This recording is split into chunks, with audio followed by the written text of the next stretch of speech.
하나님의 말씀 스가랴 9장 1절에서 17절까지 말씀입니다.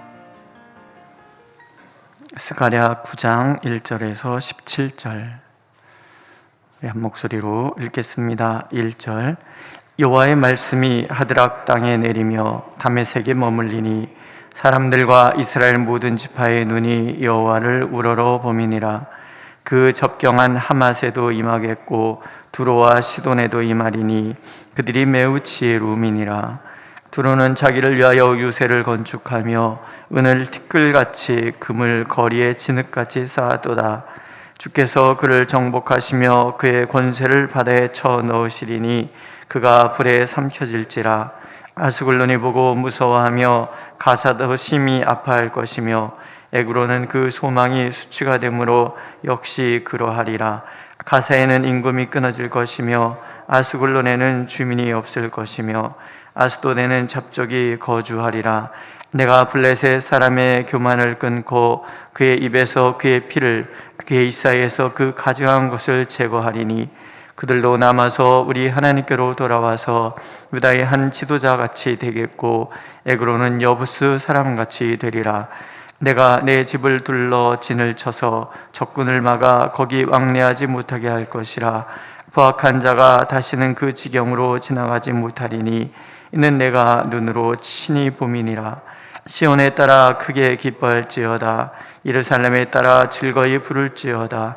보라, 내 왕이 내게 임하시나니 그는 고의로 이루시며 구원을 베푸시며 겸손하여서 나귀를 타시나니 나귀의 작은 것 곧 나귀 새끼니라. 내가 에브라임의 병거와 예루살렘의 말을 끊겠고 전쟁하는 활도 끊으리니 그가 이방 사람에게 화평을 전할 것이요 그의 통치는 바다에서 바다까지 이르고 유브라데 강에서 땅끝까지 이르리라. 또 너로 말할진대 네 언약의 피로 말미암아 내가 내 갇힌 자들을 물 없는 구덩이에서 놓았나니 갇혀 있으나 소망을 품은 자들아 너희는 요새로 돌아올지니라. 내가 오늘도 이르노라. 내가 내게 갑절이나 갚을 것이라. 에브라임을 끼운 화살로 삼았으니 시온아, 내가 네 자식들을 일으켜 헬라 자식들을 치게 하며 너를 용사의 칼과 같게 하리라. 여호와께서 그들 위에 나타나서 그들의 화살을 번개같이 쏘아내실 것이며 주 여호와께서 나팔을 불게 하시며 남방 회오리 바람을 타고 가실 것이라. 만군의 여호와께서 그들을 후하시리니 그들이 원수를 삼키며 물맷들을 밟을 것이며 그들이 피를 마시고 즐거이 부르기를 술 취한 것 같이 할 것인즉 피가 가득한 동이와도 같고 피 묻은 제단 무통이와도 같을 것이라. 이날에 그들의 하나님 여호와께서 그들을 자기 백성의 양떼같이 구원하시리니 그들이 왕관의 보석같이 여호와의 땡에 빛나리로다.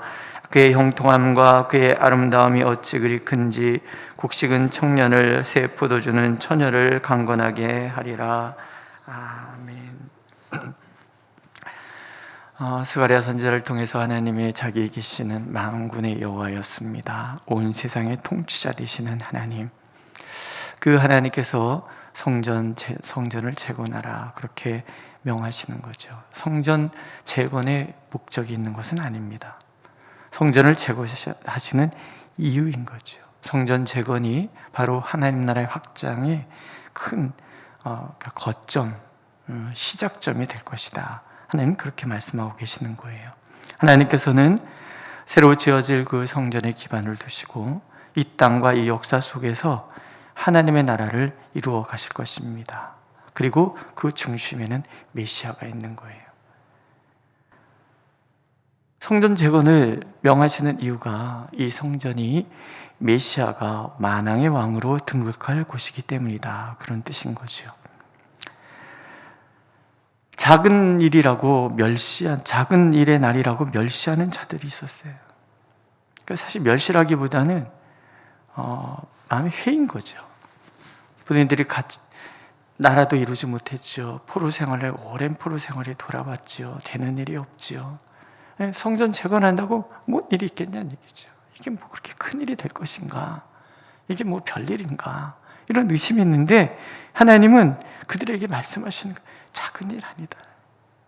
스룹바벨을 통해서 이 성전이 지어지는 것들이 그냥 단순히 무너진 성전을 재건하는 정도가 아니라 이 성전이라는 것 자체가 곧 앞으로 오실 메시아가 등극할 곳, 하나님의 놀라운 구원의 역사의 시작이라는, 희망을 가지라는 것.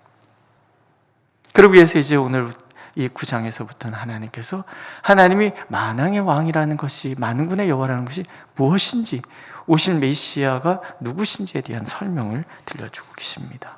오늘 보면은 여호와의 말씀이 머물리니 이말이니 이렇게 시작이 되죠. 하나님의 통치가 온 세상에 임하는 거예요. 이방 족속 또 하나님을 대적한 자들에게조차도 하나님의 이 심판이 임하는 거예요. 우리 앞에서 날아가는 두루마리 환상을 읽었잖아요. 거기에는 온갖 저주가 다 있어. 이 저주가 집집마다 다 내리잖아요. 그런데 이게 이스라엘 집집마다 뿐만이 아니라 온 세상에 내려요. 하나님의 통치, 하나님의 그 기준, 하나님의 율법, 그 모든 것이 온 세상에 임한다는 얘기는 곧 하나님이 만왕의 왕이시라는 얘기예요. 하나님께서 심판하시는 이유는 8절 하반절에 보세요. 이는 내가 눈으로 친히 봄이니라. 그러니까 하나님의 시선에서 벗어날 수 있는 것이 아무것도 없는 거예요. 이게 하나님의 통치인 거예요. 오늘도 하나님은 온 세상 구석구석을 살피는 거예요. 이 작은 나조차도 하나님의 시선을 피해가지 않아요. 심판하시기 위함이 아니에요. 사랑하시고 세워주시고 복을 주시기 위해서 만왕의 왕께서 오늘도 우리를 친히 보고 계시는 거예요. 불의한 자들에게는 그 불의에 대해서 바로 세워주시기, 심판하시기 위해서고, 하나님의 백성들은 지켜주시기 위함이라는 거지. 이게 오늘 우리가 정결한 삶을 살아야 되는 이유이고, 대적의 위협 속에 살아가는 우리가 희망을 잃지 말아야 되는 이유이기도 한 거죠. 먼저 심판에 대한 이야기가 나오잖아요. 하드락, 다메섹, 하맛, 두로와 시돈, 이스라엘을 둘러싸고 있는 나라들이에요. 이스라엘을 위협하는 나라들이죠. 온 세상의 통치자가 그들을 보고 계시는 거예요. 하나님께서 그들을 심판하신 이유는 1절에 보면은 사람들과 이스라엘 모든 지파의 눈이 여호와를 우러러 보미니라. 하나님을 보고 있는 거예요. 하나님의 행동을. 우리도 그렇지 않습니까? 하나님 도대체 뭐 하고 있어서? 하나님 지금 뭐 하고 계십니까? 이런 마음이 우리에게 있는 거예요. 하박국 선지자도 그렇지 않습니까? 하나님, 어째서 불의한 자들이 의로운 자들을 압제하는 것을 가만히 보고 계십니까? 우리가 하나님 보고 있는, 도대체 하나님은 무슨 일 하고 계십니까? 그런데 그 보고 있는 그들의 눈을 실명시키지 않는 거예요. 억울한 눈, 하나님께 하소연하는 그 눈 때문에 그 눈을 배신할 수 없으신 하나님께서 이제 하나님의 백성을 억압하는 불의한 자들에 대한 심판의 이야기를 들려주시는 거죠. 두루는 자기를 위하여 유새를 건축하며 은을 티끌같이 금을 거리에 진흙같이 쌓아도다. 주께서 그를 정복하시며 그의 권세를 바다에 쳐넣으시리니 그가 불에 삼켜질지라. 두로와 시돈, 특히 두로 같은 경우에는 해상무역을 통해서 엄청난 부를 축적한 그런 나라예요. 우리가 이사야서나 에스겔서 같은 데 보면은 두로가 사탄으로 묘사가 되잖아요. 그들이 바다의 왕자를 찾아오고 내가 하나님의 자리에 가져올 것이다. 그러니까는 이 장사를 잘해서 얼마나 돈이 많으면 은이 티끌 같고 금이 거리에 진흙같이만 부요함. 이 부요함이 교만이 되어서 하나님을 무시하는 거예요. 하나님의 자리에 있는 거죠. 국민들의 그 1인당 GNP 3만이 넘는 그 순간부터는 그 땅엔 교회가 사라지기 시작한다는 거예요. 어려워서 부유함을 그냥 삼시세끼라도 꼬박꼬박 잘 먹었으면 좋겠다, 이런 마음이 있을 때는 정말 예수를 열심히 읽다가 이게 모든 게 이제 3만 불이 넘어가기 시작하면 웬만하면 다, 우리가 지금 절대적인 빈곤이 아니라 상대적인 빈곤이잖아요. 그럼 하나님을 떠나는, 왜? 다 있으니까. 이게 두루와 시돈 마찬가지인 거예요. 이 보편적인 인간의 정서란 말이죠. 부요함이 결국은 교만으로 나가고 하나님의 자리에, 여러분 그들이 지혜로움이라 그러거든요. 지혜로움. 세상적으로 굉장히 지혜로운 거예요. 어떤 분이 그런 얘기를 해요. 자기는 돈이 굴러가는 게 보인대요. 저는 앞만 봐도 안 보이거든요. 돈이 굴러가는 게 보인대요. 그래서 장사를 잘하는 거죠. 돈을 잘 벌어요. 이게 보면은 예수 안 믿는데 뭐 세계 뭐 메디 들어가는 뭐 그 돈 많은 사람들 뭐 이런 사람들에서 예수 잘 믿는 사람 없잖아요. 근데 돈이 시글시글 많아요. 지혜로운 거예요. 하지만 그게 다가 아닌 거죠. 하나님이 계신 거예요. 그러들의 그 교만을 하나님께서 정복하시고 권세를 바다에 쳐넣으시고 불에 삼켜시고, 결국 두로와 시도는 알렉산더 왕의 정복에 의해서 그들은 바다 가운데 있기 때문에 우리는 정복당하지 않을 것이다. 그런데 알렉산더 왕이 거기까지 흙을 메어가지고 결국 가다 다 점벌해 버렸다. 뭐 그런 역사적인 기록도 있잖아요. 하나님 앞에서 스스로 교만한 사람들은 결국은 다 무너지는 거예요. 그것을 바라보고 있는 에스굴론, 에그론, 가사, 블레셋이죠. 블레셋도 예외가 아닌 거예요. 하나님께서 그들을 또 다 정복하시는 거예요. 이로써 하나님께서는 하나님이 당신의 백성을 얼마나 사랑하시는지를 보여주시겠다는 거죠. 8절을 읽어보세요. 내가 내 집을 둘러 진을 쳐서 적군을 막아 거기 왕래하지 못하게 할 것이라. 포악한 자가 다시는 그 지구형으로 지나가지 못하리니 이는 내가 눈으로 친히 봄이니라. 한때는 이스라엘 백성들을 점령하고 불의한 자들이 의로운 자들을 압박하는 그런 세상, 억울함, 호소하는 눈으로 하나님을 바라봤는데, 사람은 하나님을 바라보고 하나님은 우리를 바라보시는 거예요. 그래서 하나님 보호하시는 거예요. 하나님이 둘러 진을 쳐서 누구도 하나님의 백성이 침범하지 못하도록, 왕래하지 못하도록 하나님이 막아주신다는 그 모습이 이 이방인들에 대한 심판으로 나타나는 거예요. 그런데 진정한 심판은 단순히 그들을 불러 삼키고 이런 데서 끝나는 게 아니에요.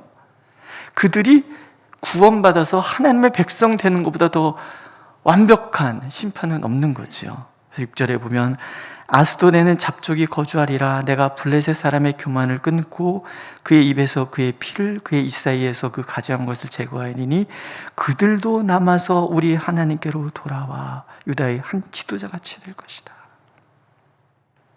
주의 이름을 부르는 자는 구원을 얻을 것이다. 가장 속 시원한 심판이 이거 아니겠어요? 그렇게 못되게 굴고 교회 못 가게 그렇게 못되게 방해하는 사람이 어느 날 하나님을 만나서 그때 미안했어. 나도 예수 믿어. 네가 믿는 하나님 나도 믿어. 얼마나 좋은지. 그동안 내가 못되게 해서 미안해.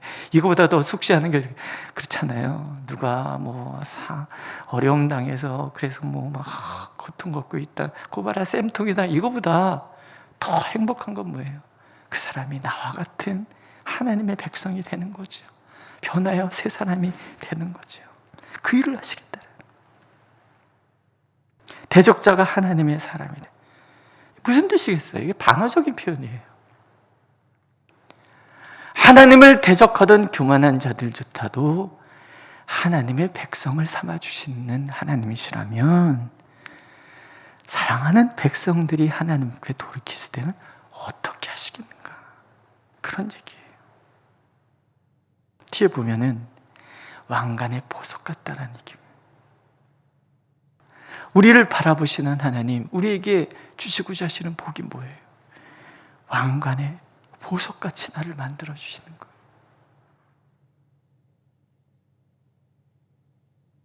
졸려오시겠지만 한번 해보실래요? 나는 왕관의 보석 같은 존재야. 이렇게 한번 해보시죠. 시작. 그래요. 우리는 왕관의 보석 같은 사람들이에요. 하나님이 우리를 바라보시는 시각이 그런 거예요. 그러기 위해서 하나님 우리에게 주시는 선물이 메시아인 거예요. 가장 큰 복은 우리 가운데 예수께서 찾아오시는 거죠. 보라 내 왕이 내게 임하시나니 그는 공의로우시며 구원을 베푸시며 겸손하여서 나귀를 타시나니 나귀의 작은 것 곧 나귀 새끼니라. 예수께서 예루살렘에 입성하실 때 이 말씀이 낭독되잖아요. 그분은 겸손의 왕인 거예요.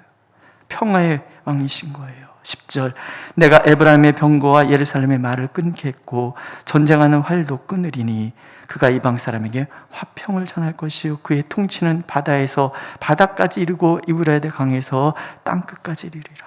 죄악이 간영하고 폭력과 거침이 난무하는 세상에 만군의 여호와이신 메시아께서 임하시는데 그 하나님은 평화의 왕, 겸손한 왕이고 폭력으로 세상을 지배하시는 것이 아니라 이분은 겸손과 평강으로 세상을 통치하실 거라는 거예요.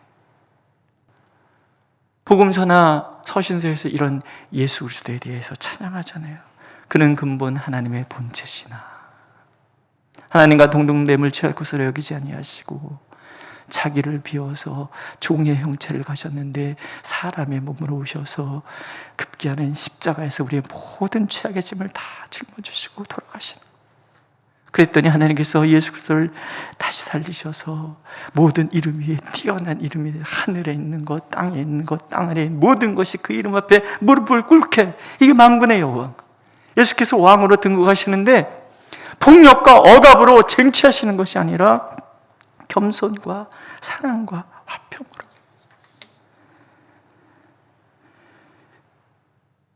이게 우리에게는 속량의 은혜로 다가오는 거죠. 너로 말할진대 내 언약의 피로 말미암아 내가 내 갇힌 자들을 물없는 구덩이에서 놓았나니 갇혀 있으나 소망을 품은 자들아 너희는 요새로 돌아올지니라. 내가 오늘 너희로 놀아 내가 내게 갑절이나 갚을 것이라. 예수께서 오셔서 모든 묶인 자를 자유하게 하고 눌린 자를 자유하게 하는 거예요. 물 없는 구덩이 얼마나 막막합니까? 구덩이에 갇혔는데 물까지 없어요. 인간의 그 어떤 처절한 절망의 상태를 얘기하죠. 그런데 그들을 하나님이 놓으시는 거예요. 자유롭게 하시는 거예요. 갇혀있지만 소망을 잃지 않는 사람들에게 하나님께서는 갑절이나 갚아주실 거라는 거예요. 요새, 하나님이 요새가 되시는데 그 요새로 돌아오도록 지켜주실 거예요. 사방을 살펴보시고 누구도 틈타지 못하게 만드신 그 하나님이 오늘도 갇힌 자, 눌린 자, 절망과 좌절 가운데 있는 타는 목마름으로 살아가는 그들의 편이 되어주셔서 그들을 놓아주신다. 해방시켜 주신다. 그들의 하나님 여호와께서 그들을 자기 백성의 양떼같이 구원하시니 그들이 왕관의 보석같이 여호와의 땅에 빛나리로다.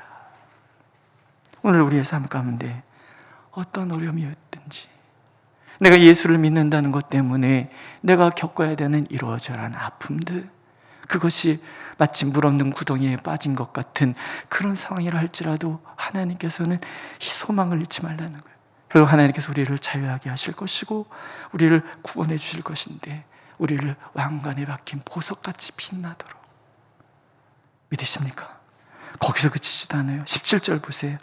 그의 형통함과 그의 아름다움이 어찌 그리 큰지 곡식은 청년을 세포도는 처녀를 강건하게 하리라. 수고해도 얻지 못하던 삶이잖아요.